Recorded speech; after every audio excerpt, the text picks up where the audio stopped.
Energetic बच्चों, कैसे हो आप लोग? उम्मीद करती हूँ आपकी एनर्जी टॉप पे होगी। मैं हूँ सानिया और आप सबका स्वागत है इस amazing learning platform nursing Gurukul पे। बच्चों, आज हम पैरामेडिकल का मॉडल पेपर 5 सॉल्व करने वाले हैं। इससे पहले हमने 4 मॉडल पेपर सॉल्व कर लिए हैं। तो अभी तक आपने वो नहीं देखा तो वो जाके देख के आए। तो फिजिक्स की प्लेलिस्ट आपको डिस्क्रिप्शन बॉक्स में मिल जाएगी। एंड हम ना पैरामेडिकल एंट्रेंस एग्जाम 2025 के लिए एक कंप्लीट प्रिपरेशन पैकेज लॉन्च करने जा रहे हैं, जिसमें 5 टेस्ट सीरीज हैं, 20 प्लस मॉडल पेपर्स हैं। तो इस कोर्स को जरूर ज्वाइन करें। और एक टेस्ट सबके लिए फ्री है, तो इसका मौका जरूर उठाए। तो बच्चों, चलो अब हम हमारा मॉडल पेपर स्टार्ट करते हैं। और बच्चों, अगर आपको ये पूरी पीडीएफ चाहिए तो हमारा व्हाट्सएप एंड टेलीग्राम ग्रुप जरूर ज्वाइन करें, जिसकी लिंक आपको डिस्क्रिप्शन बॉक्स में मिल जाएगी। A body is moving in a circle with a constant speed. What is the nature of acceleration? देखो, कांस्टेंट स्पीड है, उसका मतलब है कि यूनिफॉर्म सर्कुलर मोशन हो रही है। यूनिफॉर्म सर्कुलर मोशन में एक्सेलरेशन टुवर्ड्स द सेंटर होता है। कहाँ? Towards the centre. तो अगर ये हम सर्कल की बात करें तो एक्सेलरेशन टुवर्ड्स द सेंटर ऐसे होगा, क्योंकि centripetal force towards the centre होता है। तो ये रेडियल डायरेक्शन है एंड अंदर की side invert, radial and invert. तो हमारा आंसर आएगा रेडियल एंड इनवर्ट। टेंजेंशियल ये वाली डायरेक्शन होती है, इस डायरेक्शन में तो कोई फोर्स नहीं होता, कोई किसी भी पॉइंट का टेंजेंट मतलब ऐसा हो जाएगा, तो ये पॉसिबल नहीं है। तो हमारा आंसर आएगा radial and invert. The unit of gravitational potential energy is potential energy. Energy kinetic हो, पोटेंशियल हो, मैकेनिकल हो, सब का यूनिट एनर्जी का जूल ही होगा। इसीलिए यहाँ पे आंसर आएगा joule. In simple harmonic motion, acceleration is maximum when simple harmonic motion में y is equal to a sine omega t displacement है। इसको अगर हम डिफ्रेंशिएट करेंगे तो हमें एक्सेलरेशन मिलेगा, वेलोसिटी मिलेगी। और वेलोसिटी को डिफ्रेंशिएशन करेंगे तो एक्सेलरेशन मिलेगा। तो आप देखोगे a साइन ओमेगा टी की जगह पर मैं y रख सकती हूँ, तो माइनस ओमेगा स्क्वायर y हमारा एक्सेलरेशन। एक्सेलरेशन मैक्सिमम कब होगा? जब डिस्प्लेसमेंट भी मैक्सिमम होगा, क्योंकि a is directly proportional to y। तो डिस्प्लेसमेंट मैक्सिमम होगा तभी एक्सेलरेशन मैक्सिमम होगा। Young's modulus is a stress upon strain. Young's modulus कौन सा रेशियो है? स्ट्रेस अपॉन स्ट्रेन का। Which of the following is not a unit of energy? Energy का unit कौन सा नहीं है? कैलोरी एनर्जी का यूनिट है, जूल भी एनर्जी का यूनिट है, एंड आर्ग भी सीजीएस यूनिट है एनर्जी का। लेकिन वॉट है वो पावर का यूनिट है, ये एनर्जी का यूनिट नहीं। इसीलिए हमारा आंसर आएगा watt. Time period of a simple pendulum depends on. Simple pendulum का time period T is equal to 2 pi under root L by G होता है। यहाँ पे ऑप्शन में लेंथ है, तो यहाँ पे आंसर आएगा length. What is the dimensional formula of pressure? Pressure का डायमेंशनल फॉर्मूला पूछा गया है। तो प्रेशर का डायमेंशनल फॉर्मूला नहीं पता तो फोर्स अपॉन एरिया, फॉर्मूला तो हमें पता है ना। अब फोर्स का डायमेंशनल फॉर्मूला हमें पता है, क्या है? mlt-2 और एरिया का होगा L2। इसको अगर हम सॉल्व करेंगे तो हमारा आंसर आएगा L1 था, 1 में से -2 हो 1 - 2 हो जाएगा -1 और t-2 ml-1 t-2। तो बच्चों, हमारा आंसर आएगा option number A. A gas thermometer works on which property of gas? Gas thermometer होता है वो प्रेशर के प्रिंसिपल पे वर्क करता है। जहां पे वॉल्यूम कांस्टेंट रखा जाता है तो pressure is directly proportional to temperature. तो यहाँ पे आंसर आएगा हमारा pressure. Which process does not increase entropy? तो रिवर्सिबल प्रोसेस होती है, उनसे एंट्रोपी इंक्रीज नहीं होती। यहाँ पे मेल्टिंग ऑफ आइस, ये ये प्रोसेस ना नेचुरल प्रोसेस है, तो इसमें एंट्रोपी इंक्रीज होगी। इवापोरेशन, उसको हम गर्म करेंगे तो रैंडमनेस बढ़ेगी, इसीलिए इसमें भी एंट्रोपी इंक्रीज होगी। हीटिंग ऑफ गैस में भी रैंडमनेस बढ़ेगी, इसीलिए इसमें भी एंट्रोपी इंक्रीज होगी। तो यहाँ पे आंसर आएगा फ्रीजिंग ऑफ वाटर। और फ्रीजिंग ऑफ वाटर तो रिवर्सिबल प्रोसेस है। हम वाटर फ्रीज कर रहे हैं तो आइस मिलेगी, तो आइस से हमें वाटर भी नेचुरली मिल जाता है, इसीलिए यहाँ पे आएगा freezing of water.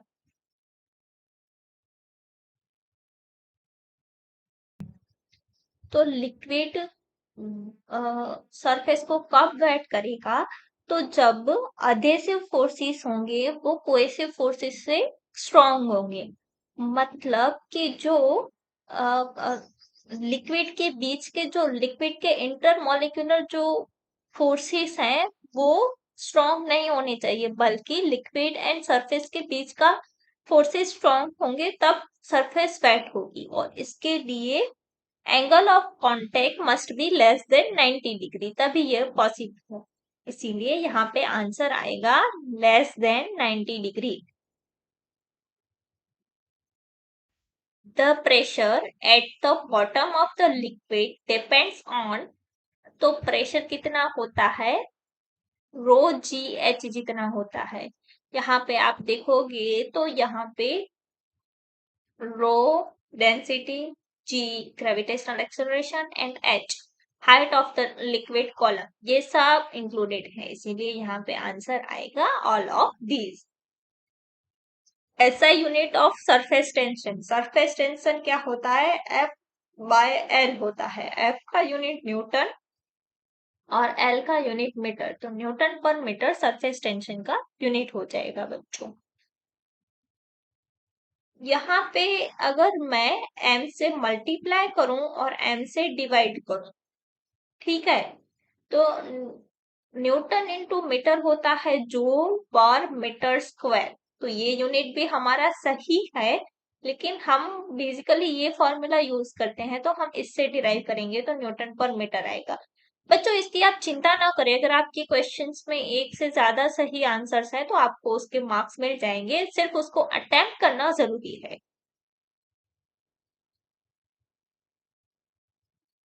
Sound can not travel through, ये क्वेश्चन हम बहुत बार कर चुके हैं, तो इसका आंसर अब आप बताओगे।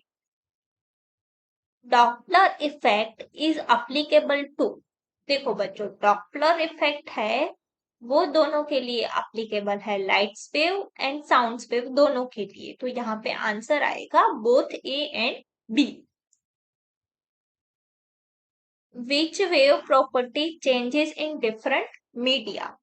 देखो हमारे पास फ्रीक्वेंसी, लैम्बडा एंड वेलोसिटी का एक रिलेशन है, v is equal to f lambda वाला। जो फ्रीक्वेंसी है वो फ्रीक्वेंसी चेंज नहीं होती, एक बार ओरिजिन से फिक्स हो गई बाद में ये चेंज नहीं होगी, लेकिन वेलोसिटी एंड वेवलेंथ चेंज होगी अगर मीडियम चेंज होगा। तो यहाँ पे फ्रीक्वेंसी और टाइम पीरियड का रिलेशन हमें पता है, f is equal to 1/t। Frequency change नहीं होगी तो टाइम पीरियड भी चेंज नहीं होगा। सिमिलरली फेज भी चेंज नहीं होता, लेकिन लैम्बडा चेंज होती है डिफरेंट मीडिया में, इसीलिए यहाँ पे आंसर आएगा wavelength. Diffractive index of a medium and क्या होता है? c/v होता है, लेकिन हमें angle of incidence and angle of refraction से भी एक फॉर्मूला मिलता है, ये वाला, कि n1 sin i is equal to n2 sin r। तो हमें N2 मतलब ये वाला नीचे वाला रिफ्रैक्टिव इंडेक्स वाला medium N2 by N1, N2 के रिस्पेक्ट में N2 का refractive index with respect to N1 find करना हो तो क्या हो जाएगा, sine R upon sine I। तो इससे भी हम रिफ्रैक्टिव इंडेक्स निकाल सकते हैं। तो यहाँ पे sorry N2 by N1 sine I upon sine R आएगा, I am really sorry, sine I upon sine R आएगा। तो ये वाला सही है एंड ये वाला सही है, तो हमारा आंसर आएगा both A and C। The mirror used in solar cooker, solar cooker में कन्वर्जिंग मिरर चाहिए ताकि सन से जो रेज आ रही है वो सारी एक पॉइंट पे फोकस हो सके, इसीलिए कन्वर्जिंग मिरर चाहिए। और कन्वर्जिंग मिरर है हमारा concave mirror, concave mirror converging mirror है, इसीलिए यहाँ पे आंसर आएगा concave. Which of the following is a optical instrument, options देखते हैं ऑप्टिकल इंस्ट्रूमेंट कौन सा नहीं है उसके। थर्मोमीटर, वो तो टेम्परेचर यूज करने के मेजर करने के लिए यूज होता है। एमीटर, करंट मेजर करने के लिए यूज होता है। बारोमीटर, वो तो प्रेशर मेजर करने के लिए यूज होता है। लेकिन पेरिस्कोप, ये इसमें मिरर्स यूज होते हैं, ये एक ऑप्टिकल इंस्ट्रूमेंट है, इसीलिए यहाँ पे आंसर आएगा A. Which radiation has the highest energy, energy किसके इक्वल होती है, एच सी बाय लैम्बडा की। तो जिसकी लैम्बडा सबसे कम उसकी एनर्जी सबसे ज्यादा। अगर यहाँ पे आप ऑप्शंस देखेंगे, रेडियो वेव्स, इंफ्रारेड, गेमा रेज और अल्ट्रावायोलेट। सबसे पहले आते हैं रेडियो वेव्स, फिर इंफ्रारेड, इसमें अगर हम ऑर्डर लिखेंगे, फिर आएंगे अल्ट्रावायोलेट्स एंड देन गेमा रेज, ऐसा ऑर्डर है। हम ऐसे जाएंगे तो लैम्बडा है वो कम होगी, गेमा रेज की लैम्बडा सबसे कम होगी, तो गेमा रेज की एनर्जी सबसे ज्यादा होगी, इसीलिए यहाँ पे आंसर आएगा गामा रेज। अगर आप फ्रीक्वेंसी की बात करें तो E is equal to h f होता है, तो फ्रीक्वेंसी गामा रेज की सबसे ज्यादा होगी। ये इंक्रीजिंग ऑर्डर ऑफ फ्रीक्वेंसी में मैंने लिखा है और डिक्रीजिंग ऑर्डर ऑफ वेवलेंथ, ठीक है। Which of the following is used in electrical fuse, electrical fuse में लेड टीन का एलॉय यूज होता है जिसका मेल्टिंग टेम्परेचर बहुत कम होता है। तो अगर शॉर्ट सर्किट हुआ है घर में तो फ्यूज का वायर मेल्ट हो जाएगा और हमारे घर की पूरी सर्किट प्रोटेक्ट हो जाएगी। Transformer works on the principle, transformer electromagnetic induction, उसमें भी म्यूचुअल इंडक्टेंस के कॉन्सेप्ट पे काम करते हैं। दो कॉइल होते हैं, इस एक कॉइल का इंडक्टेंस की वजह से दूसरे कॉइल में करंट प्रोड्यूस होगा, वोल्टेज प्रोड्यूस होगा, तो ये म्यूचुअल इंडक्टेंस पे काम करता है। ऐसा यूनिट ऑफ इलेक्ट्रिक चार्ज, ये तो आपको पता है, ये मुझे बताने की जरूरत नहीं है। In an AC the value of current, AC में क्या होता है, अल्टरनेटिंग करंट होता है, मतलब करंट की वैल्यू कंटिन्यूअसली चेंज होती है, तो यहाँ पे आएगा changes continuously. Which instrument detects the current in the circuit, circuit में करंट डिटेक्ट करने के लिए गैल्वेनोमीटर यूज होता है, करंट मेजर करने के लिए एमीटर यूज होता है और डिटेक्ट करने के लिए गैल्वेनोमीटर यूज होता है। The magnetic effect of current was discovered by, magnetic effect of current Oersted ने डिस्कवर किया था। उसने क्या किया था कि जब करंट कैरिंग वायर है उसके पास मैग्नेटिक नीडल लेके जाते हैं तो नीडल डिफ्लेक्ट करती है, जो शो करता है कि current carrying wire magnetic field produced करता है। तो बच्चों यहाँ पे हमारा मॉडल पेपर खत्म होता है, अब मिलते हैं हम नए मॉडल पेपर के साथ, तब तक बने रहे हमारे साथ। Have a nice day.